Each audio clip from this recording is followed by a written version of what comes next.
오늘 하나님께서 우리에게 주신 말씀은 미가 6장 6절부터 8절 말씀입니다. 이제 봉독합니다. 내가 무엇을 가지고 여호와 앞에 나아가며 높으신 하나님께 경배할까? 내가 번제물로 1년 된 송아지를 가지고 그 앞에 나아갈까? 여호와께서 천천의 수창이나 만만의 강물 같은 기름을 기뻐하실까? 내 허물을 위하여 내 마다들을 내 영혼의 죄로 말미암아 내 몸의 열매를 드릴까? 사람아, 주께서 선한 것이 무엇임을 내게 보이셨나니 여호와께서 내게 구하시는 것은 오직 정의를 행하며 인자를 사랑하며 겸손하게 내 하나님과 함께 행하는 것이 아니냐. 하나님께서 이 말씀을 통해 우리에게 은혜 주시기를 원합니다. 거룩한 주일입니다. 하나님께서 그의 백성, 그의 자녀들을 주님의 전으로 초청해 주셨습니다. 이제 우리의 마음을 열고 하나님의 말씀을 듣겠습니다. 들려주시는 그 말씀으로 인하여 우리의 영이 살고 우리 메마른 심령이 하나님의 은혜의 담비를 촉촉해지고 또 한 주간을 살아갈 수 있는 새로운 힘을 얻을 수 있기를 간절히 소망합니다. 우리 함께 기도하겠습니다. 사랑의 주여 하나님, 감사합니다. 주님께서 우리에게 허락해 주신 은혜가 크고 큽니다. 이 시간 겸손하게 주님을 바라보며 하나님께서 우리에게 들려주신 그 말씀을 듣고자 합니다. 하나님의 말씀이 우리의 영을 살리고 우리의 마음을 살리고 우리의 몸을 살려 온전하게 주님과 동행하며 복된 하나님의 구원을 이루어갈 수 있도록 주님 역사하여 주옵소서. 예수님의 이름으로 기도하옵나이다. 아멘. 오늘 미가서의 말씀은 우리를 향하여 이렇게 말씀하십니다.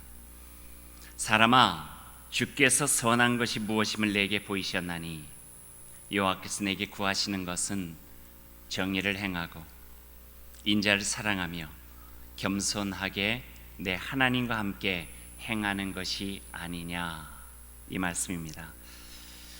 오늘 이 말씀을 시작하는 단어인 사람아는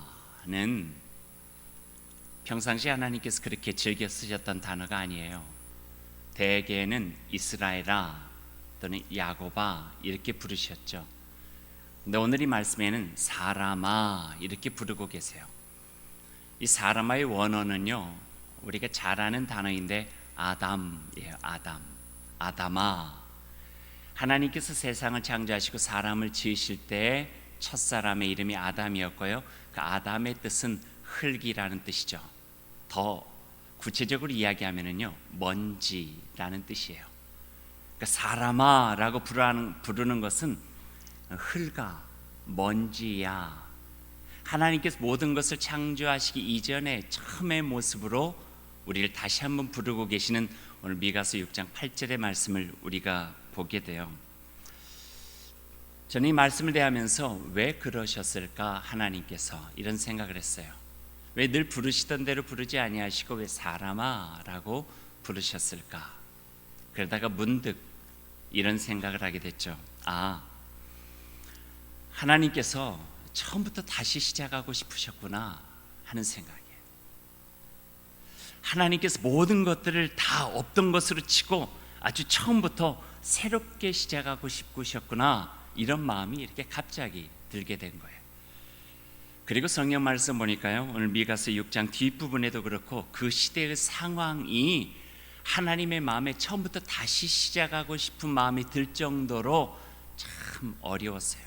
죄가 관영하고 악이 성했던, 정말 모든 것들을 새롭게 아주 하얀 도화지를 만들고 다시 그림을 시작하고 싶은 그 마음이 들 정도였어요.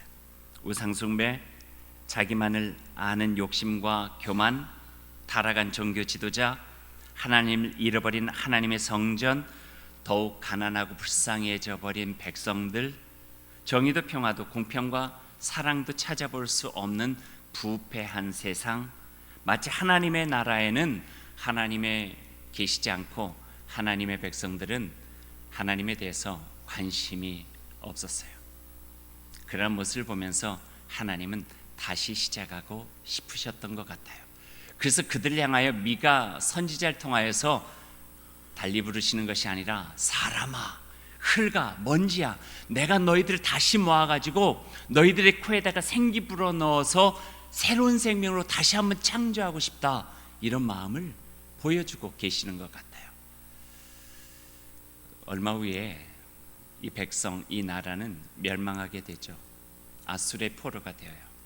남왕국은 바벨론의 포로가 되고 70년에 마치 애굽에 종살이 하던 것처럼 무로 돌아가고 그 포로기에서, 그 바닷가 같은 곳에서 다시 하나님께서 시작하시는 그 모습을 우리가 보게 됩니다. 하나님께서 말씀하시는 거예요. 사람아, 사람아, 여호와께서 내게 구하는 것이 무엇인지를 아느냐? 오직 정의를 행하고 인자를 사랑하며 겸손하게 하나님과 함께 행하는 것, 걷는 것, 사는 것이 아니냐, 이 말씀을 해주고 계십니다.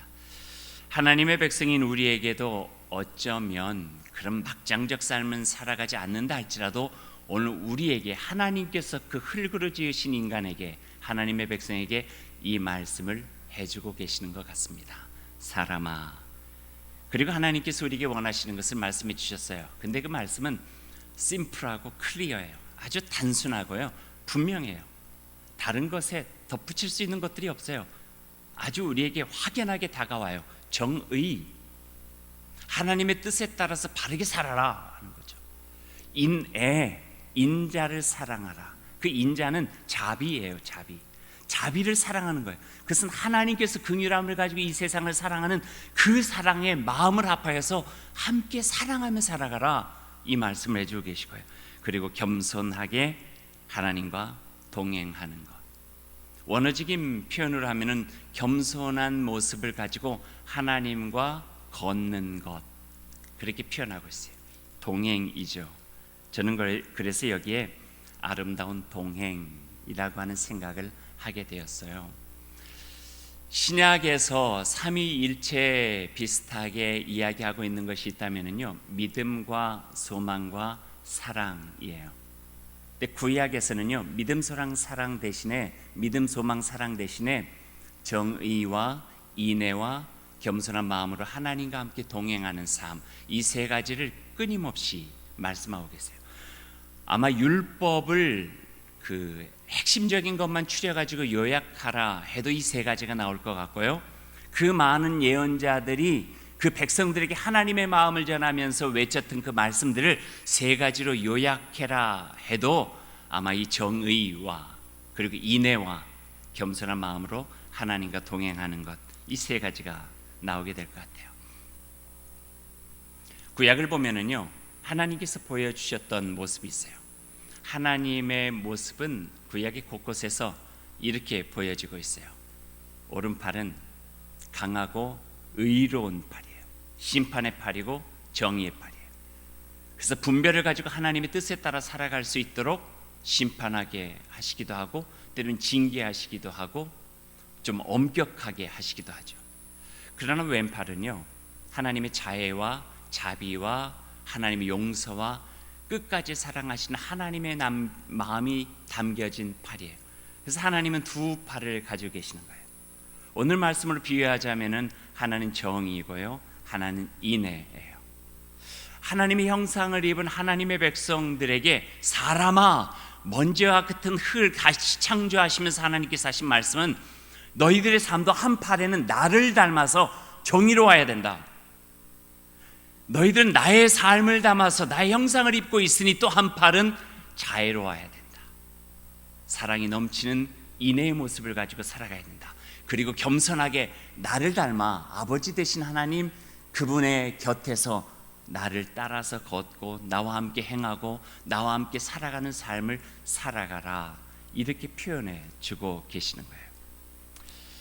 마치 하나님의 형상을 닮은 하나님의 백성들은 아버지 되신 하나님과 함께 동행하기를 원하는 마음, 그 마음이 오직 내가 원하는 것은 그거밖에 없다라고 표현하시면서 오늘 미가서 이 선지자를 통하여 그의 백성들에게 해주고 계시는 말씀이죠. 이게 바로 아름다운 동행이에요. 이 아름다운 동행, 하나님과의 동행을 조금 더 구체적으로 우리들이 그 의미에 따라서 나눠보게 된다면은 세 가지의 동행으로 나눌 수가 있을 것 같아요. 세 가지의 동행은 우리의 삶을 믿음을 더욱더 풍성하게 할 뿐만 아니라 우리를 참된 구원으로 인도해 주시는 생명의 길도 되어지게 됩니다. 첫 번째 동행은 하나님과의 동행이에요. 제가 한번 소개해 드릴게요. 들어오시면서 아마 포스터를 보셨을 텐데 주의 깊게 보신 분은 거기에 세 가지의 동행에 대한 설명을 해주고 계신 것을 보게 될 거예요. 하나님과의 동행은 하나님을 더 깊이 알게 합니다. 그분과 함께 함으로 우리의 내면이 그분을 닮게 되고요, 우리의 삶은 그리스도 예수를 따른 이가 맺을 수 있는 가치 있는 삶을 맺게 되죠.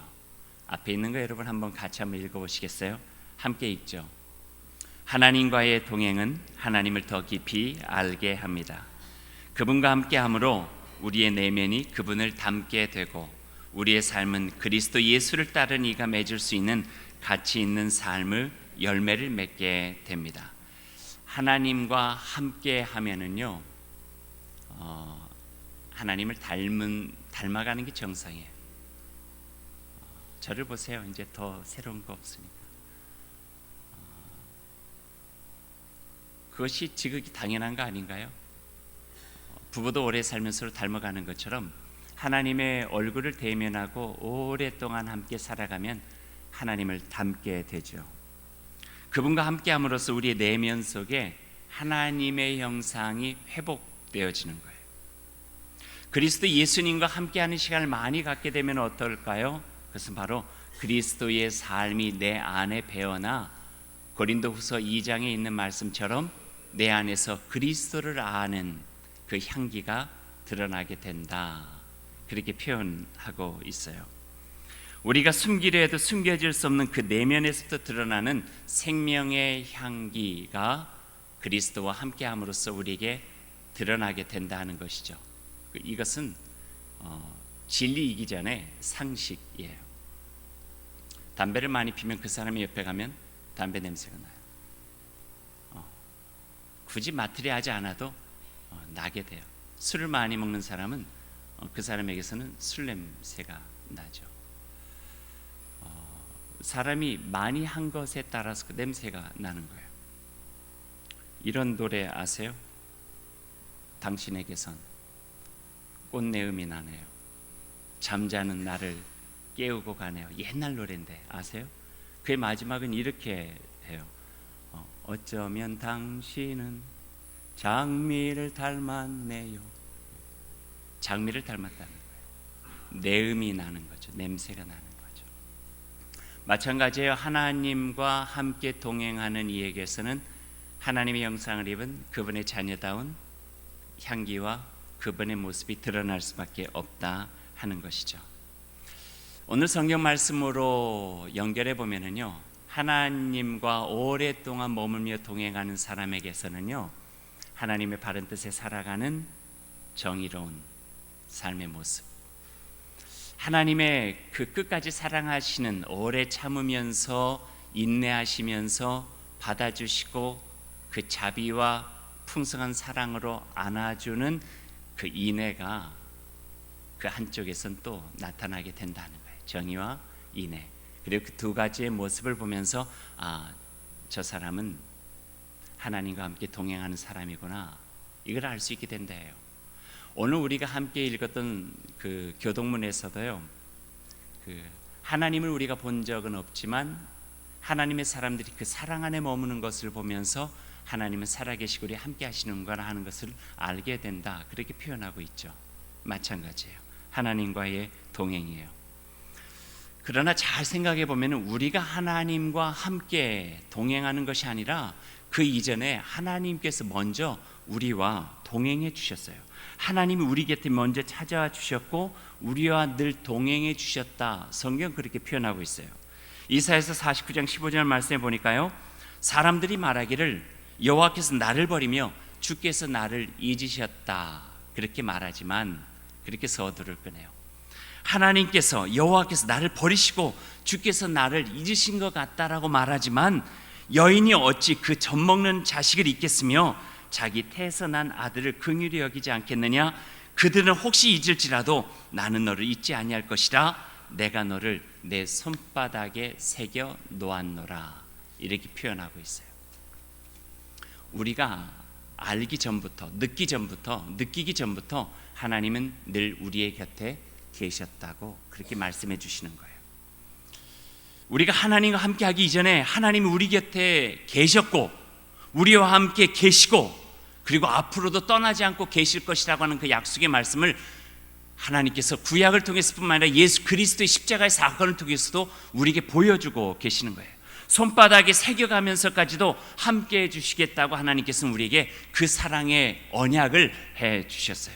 그러기에 우리는 그저 믿고 감사하며 그 곁을 떠나지 아니하면 되는 거예요. 그래서 성경은 말해요. 하나님 어찌하든지 간에 하나님께서 계시는 그 자리를 떠나지 않게 해주십시오. 이게 기도예요. 하나님 아무리 힘겨워도, 삶의 환경이 아무리 어려워도, 우리에게 삶의 유혹이 오고 시험이 오고 악이 우리를 끌어당기려고 한다고 할지라도 하나님께서 우리에게 베풀어 주신 주님 예수 그리스도의 십자가를 통해서 우리에게 허락해 주신 생명의 자리, 은혜의 자리, 기쁨의 자리, 소망의 자리를 결코 떠나지 않게 주님 도와주십시오. 그 자리에 있어야 된다는 말씀이죠. 하나님은 우리 곁에 그냥 계시는 것이 아니에요. 우리의 아픔에 계시고, 우리의 실망에 계시고, 우리의 상처에 계시고, 우리의 슬픔과 눈물에 계시고, 우리의 말할 수 없는 고통 속에 계시고, 흔들리는 촛불과 같은 위기 속에 계시고, 막막한 삶, 답답한 미래 가운데 함께 계신다고 말씀해 주고 계세요. 그저 우리는 믿으면 돼요. 그리고 내 곁에 하나님께서 계시는구나, 하나님께서 나와 함께 동행해 주시는구나, 그것만 믿으면 돼요. 그래서 힘이 날 수 있는 거예요. 그래서 용기를 낼 수 있는 거예요. 그래서 담대하게 살아갈 수 있는 거예요. 그래서 희망을 갖게 되고 다시 한번 시작하고, 그래서 염려하지 않고 불안해하지 않고 하나님이 내 곁에 계신다고 하는 그 확증적인 주님 예수 그리스도의 십자가의 사건 안에 내 자신을 맡기고 다시 한번 일어나 시작할 수 있는 그 마음, 그 용기를 가질 수 있게 되는 것이죠. 그래서 하나님과 함께 하는 동행은요, 아름다운 동행이에요. 너희 하나님 여호와가 너희의 가운데 계시니 그는 구원을 베푸실 전능자시라. 여호와 하나님께서 우리와 함께 계시니, 이게 바로 우리의 소망이 되는 줄로 믿습니다. 이 믿음을 가지고 숱한 어려움들을 극복하시고 아름다운 동행하시기를 바랍니다. 두 번째 아름다운 동행은요, 영적 공동체인 교회 안에서 교우들과 함께하는 동행이에요. 교우들과의 동행은 사랑과 은총의 영적인 공동체를 이룰 수 있도록 도와주죠. 앞에 있는 거 한번 같이 읽어볼까요? 교우들과의 동행은 사랑과 은총의 영적인 공동체를 이루게 합니다. 교회 공동체가 서로 사랑하고 섬기면 성령의 치유와 회복이 이루어지고 점점 그리스도 예수를 따르는 의미를 찾고 믿음과 용기를 가지고 신앙의 여정을 함께 가는 열매를 맺게 됩니다. 말씀 그대로예요. 영적인 공동체인 교회 안에서 우리가 서로 교우들이, 성도들이 함께 그리스도를 그 마음에 품고 동행하면 그 안에 이러한 유익들이 있게 된대요. 성령의 치유와 회복이 이루어지고 점점 그리스도 예수를 따르는 의미를 찾게 되고 믿음과 용기를 가지고 신앙의 여정을 함께 나아가는 열매를 맺을 수 있게 되어진다는 말씀이에요. 이 말씀을 한마디로 이야기하면 믿는 이들의 공동생활, 코이노니아죠. 우리가 믿음을 가지고 살아가면서 혼자서는 해결할 수 없는 어려움들이 있어요. 나 혼자 잘할 수 있겠다 아무리 장담해도요, 어떤 것은 혼자이기 때문에 넘어지고, 혼자이기 때문에 좌절하고, 혼자이기 때문에 주저앉고, 때로는 혼자이기 때문에 나태해지고, 혼자이기 때문에 게을러질 수 있는 모습들이 우리에게 있는 거죠. 그럴 때 영적인 공동체인 교회와 교우들의 믿음의 사귐은 우리에게 큰 힘이 되어져요. 특별히 우리가 세상에 나아가서 믿는 사람으로 살아가는데 세상의 번영주의적 유혹이 끊임없고요, 성공에 대한 욕망이 있고요. 또 이겨내기 힘든 고난과 환란이 있고요. 개인주의적 편리주의 같은 혼자서 이겨내기 위해 어려운 벅찬 부분들이 많이 있는 것이 사실이에요.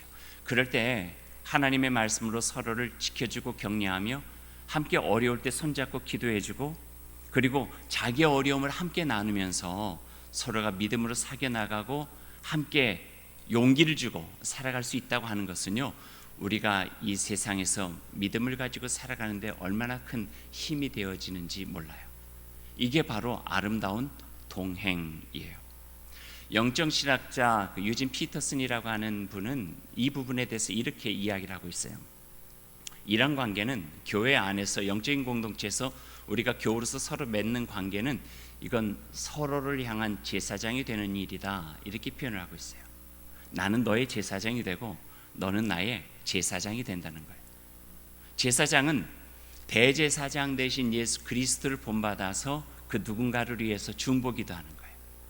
누군가를 위해서 말씀으로 격려해 주는 거예요. 필요 적절하게 하나님의 은혜를 그를 위해서 선포해 주고, 당신은 믿음으로 이겨낼 수 있을 것이다, 하나님께서 함께 하시니 잘 극복해내고 승리할 수 있을 것이라고 그 힘을 북돋아 주는 그 대제사장적 예수 그리스도의 그 일을 제사장으로서 서로를 향하여서 함께하는 거죠. 그래서 신약 성경에 보면은 서로란 말이 너무나도 많이 나와요.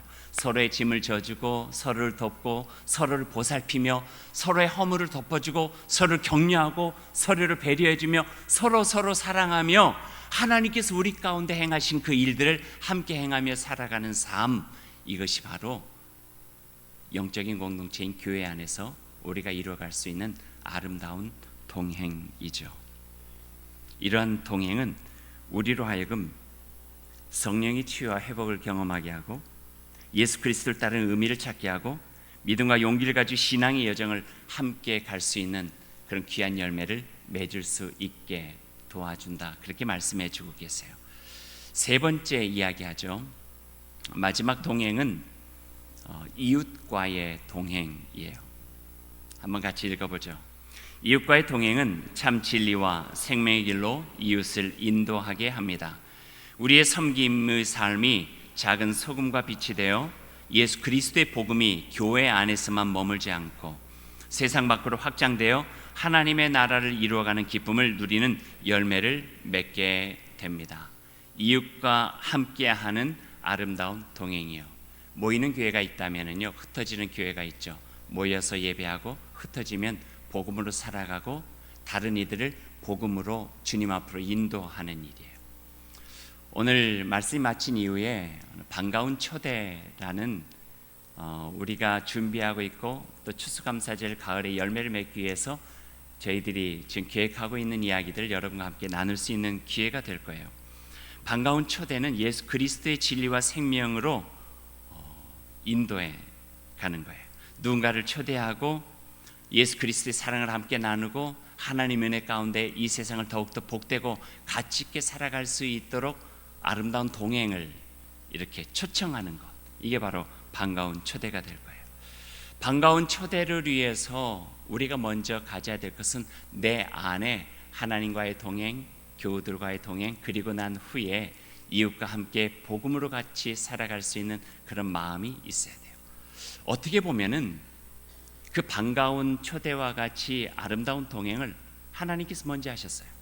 아들 예수 그리스도를 통하여서 이 땅에 내려오셔서 우리에게 손을 내밀어서 나와 함께 이 길을 가자, 나를 따르라, 그렇게 말씀하시면서 우리를 초대해 주셨죠. 먼저 낮아지신 거예요. 그들에게 가까이 다가간 거예요. 그리고 사랑으로 섬긴 거예요. 복음을 전한 거예요. 그리고 하나님의 사랑으로 초청하여 말씀으로 길을 찾고 찾은 길을 돕고 좁은 길로 함께 걷는 그 기쁨을 나누기 위해서 애쓰는 것, 이게 바로 어찌 보면 반가운 초대, 아름다운 이웃과의 동행이라고 말할 수가 있죠. 여러분 합천 해인사 가보셨나요? 해인사에 아주 재미있는 일이 하나가 있었대요. 어떤 분이 교회가 없는 곳에 개척을 해야겠다 생각하다가 합천 해인사 근처에 자리를 잡았어요. 근데 대개 그 사찰이 있는 근처가 그러듯이 그 복음화율이 현저하게 떨어지잖아요. 그래서 거기에다가 그 교회를 세우면 사람들이 잘 오지 않을 것 같아서 복음을 조금 더 쉽게 전할 수 있도록 하자 해서 커피숍을 만들었어요. 카페를 만들어 가지고 손님들 오면은 그분들과 가까이 하고 그리고 복음을 전하려 했던 거예요. 그런데 문제가 하나 생겼어요. 왜냐하면 합천 그 지역이 시골 할아버지 할머니들이 많이 있다 보니까 카페가 익숙하지 않은 거예요. 특별히 들어와서 커피는 알겠는데 거기 메뉴가 다 어려워요. 아메리카노, 카라멜 마키아토, 이런 카페 라떼. 그러니 이걸 기억할 수도 없고 그러니까 어색하니까 시키지도 힘들고 그러니까 사람들이 제일 처음에 왔다가 한 사람 두 사람씩 안 오는 거예요. 그래서 이걸 어떻게 할까 하다가 그 목사님이 그 생각을 해냈어요. 그래서 메뉴를 줄이고 그리고 메뉴의 이름을 확 바꿨어요. 그것을 힌트 받은 것은 어떤 분이 그 친구한테 그 커피 먹자는데 커피는 없는 것 같고 거기에 뭐 아메리카노 하니까 아메리카노 하니까 옆에 있는 사람이 뭐라카노. 그래서 메뉴를 바꿨어요. 아메리카노를 뭐라카노. 그럴 듯하죠. 그 다음에 그 에스프레소는 에서브로소 이렇게 바꿨대요. 그래서 그냥 간단하게 그냥 모라카노, 에서브로소.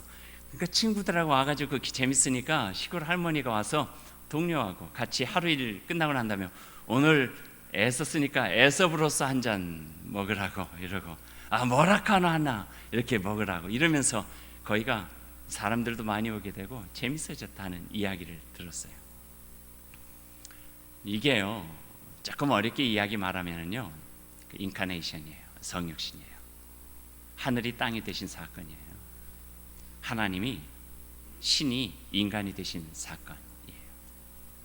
가까이 다가가는 거예요. 내 것을 지키는 것이 아니라 본질은 지켜야 되지만 이웃과 함께 갈 때는 그들의 필요, 그들의 아픔, 그들의 어려움, 그들의 힘들어하는 부분들 그것을 가서 함께 만져주고 또 감싸주고 돕고 힘이 되어며 내가 힘겨울 때 나와 함께 해주신 주 예수 그리스도 소개하고 복음으로 그 길을 함께 걷자 하고 그 동행을 요청하는 일, 이게 바로 이웃과의 동행이에요. 전도해서 교인을 불리는 거 아니에요. 그 안에 가장 소중하게 우리가 느꼈던 것을 함께 나누는 것이죠. 이제 말씀을 맺죠. 말씀을 맺으면서 제가 문자 하나 쓸게요. 도리불언 하자성해라. 많이 들어보셨을 거예요. 도리불언 하자성이라고 하는 것은 사마천 사기에 나오는 말인데요.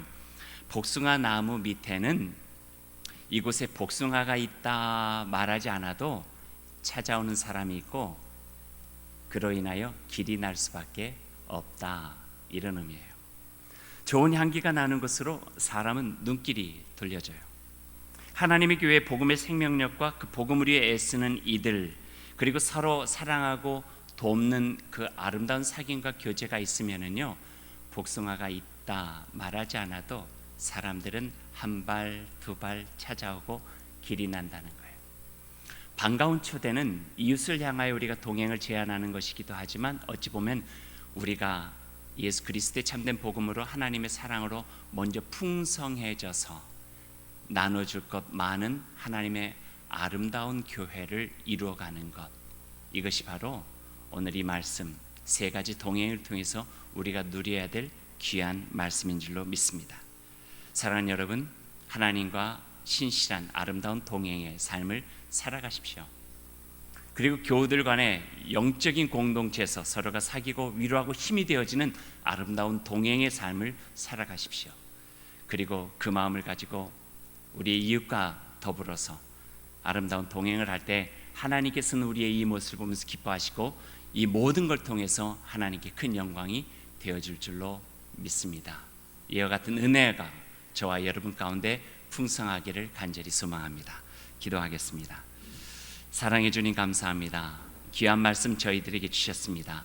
이 말씀 마음에 새기고 주님과 더불어 아름다운 동행하고 정의와 인애로 겸손으로 주님과 동행하며 우리 인생을 더욱더 값지게 살아갈 수 있도록 인도해 주시고 그와 같은 하나님의 교회인 우리 교회가 될 수 있도록 주님 역사하여 주옵소서.